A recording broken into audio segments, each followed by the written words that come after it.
If anger makes you feel powerful, this will be uncomfortable to hear, but stay with me until the end, because what you're about to understand is something most people live their entire lives without ever realizing. Anger does not make you strong. It makes you predictable, controllable, and weak. Buddhism understood this more than 2,500 years ago, long before modern psychology, neuroscience, or self-help culture existed. And once you truly see how anger works inside your mind, you will never experience it the same way again. Right now, think about the last time you were angry.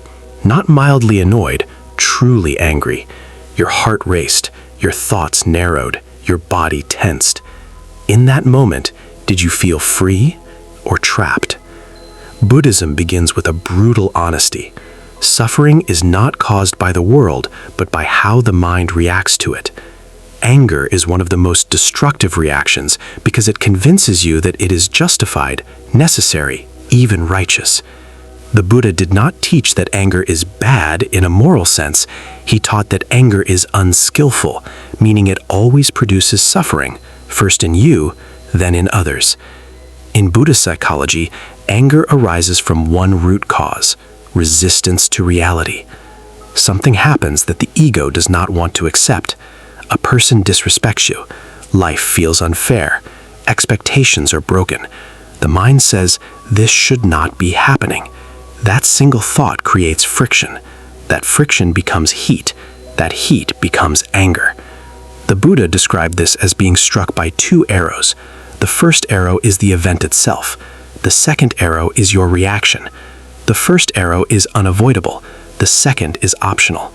Anger is the second arrow, and it always hurts more than the first. Here is the hard truth most people avoid. Anger never gives you control. It takes control away from you. When you are angry, your mind is no longer operating from clarity or wisdom. It is operating from habit and conditioning. You say things you later regret. You make decisions you later undo. You hand power to whatever triggered you. Buddhism teaches that true strength is not domination over others, but mastery over your own mind. If someone can provoke anger in you, they own you for that moment. The Buddha once said that holding on to anger is like picking up a burning coal with the intention of throwing it at someone else. You are the one who gets burned first. Modern neuroscience confirms this. Anger floods the brain with stress hormones. The prefrontal cortex, the part responsible for reasoning, empathy, and long-term thinking, becomes less active. The amygdala, the fear and threat center, takes over. From a Buddhist perspective, this is the mind falling into ignorance. You are no longer seeing reality clearly. You are seeing through the lens of ego. Ego is central here. Buddhism does not mean ego in the modern sense of confidence or arrogance. Ego means the illusion of a solid, permanent self that must be defended. Anger arises when this imagined self feels threatened. Someone insults you, and the mind says, they attacked me.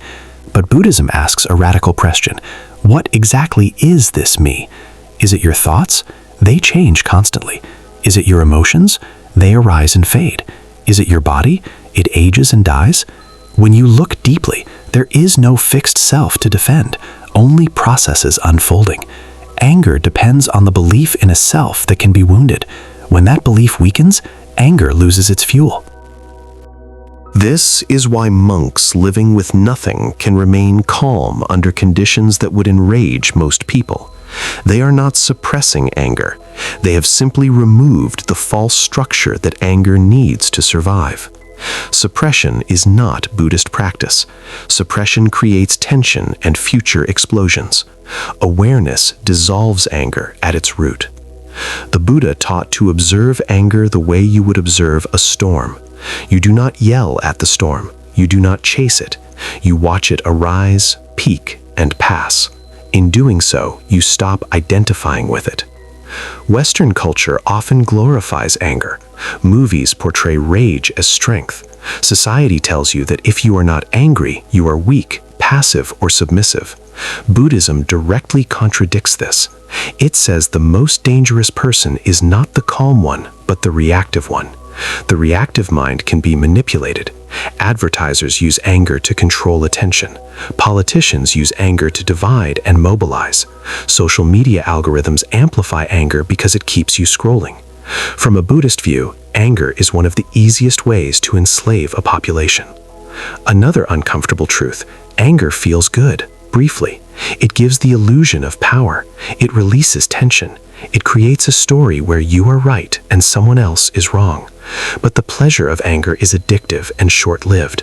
After it fades, what remains is damage to relationships, reputation, mental health, and inner peace. Buddhism classifies anger as a poison, not because it is dramatic, but because it contaminates everything it touches. The Buddha taught that anger is never resolved by anger. Only understanding dissolves it. This does not mean tolerating abuse or injustice. Buddhism does not teach passivity. It teaches response without hatred. You can set boundaries without rage. You can take action without venom. In fact, actions taken without anger are far more effective because they are guided by clarity instead of impulse. One of the most powerful Buddhist practices is loving-kindness meditation, not as sentimentality, but as mental training. It retrains the mind to see others not as enemies, but as beings driven by their own suffering and ignorance. This does not excuse harmful behavior, it explains it. When you understand that most people act from pain, confusion, and fear, anger becomes harder to justify. Compassion replaces hatred, not because you are morally superior, but because you see reality more clearly. Anger also locks you into the past. It replays events over and over, strengthening neural pathways of resentment. Buddhism emphasizes impermanence. Everything changes. Clinging to anger is clinging to something already dead. You are feeding a memory while missing the present moment. The Buddha taught that freedom is not found by fixing the past or controlling the future, but by releasing attachment in the present. There is also karmic weight to anger. Karma in Buddhism is not cosmic punishment. It is cause and effect in the mind. Anger conditions future anger. Each time you react with rage, you strengthen that habit. Over time, anger becomes your default response. This is real weakness, being unable to choose how you respond. Strength is choice. Strength is space between stimulus and reaction. The deepest Buddhist insight about anger is this: anger is a form of ignorance. It assumes permanence where there is impermanence. It assumes self where there is process. It assumes control where there is none. When wisdom arises, anger fades naturally. You do not need to fight it, you outgrow it. Imagine a life where insults no longer shake you, where provocation no longer controls you, where your peace is not dependent on other people's behavior. This is not emotional numbness, it is emotional freedom. The Buddha did not promise happiness, he promised liberation from unnecessary suffering. Letting go of anger is one of the most direct paths to that liberation. So the next time anger arises, do not ask, "How do I express this?" Ask, "What am I refusing to accept?" Look closely, stay present, watch it burn out on its own.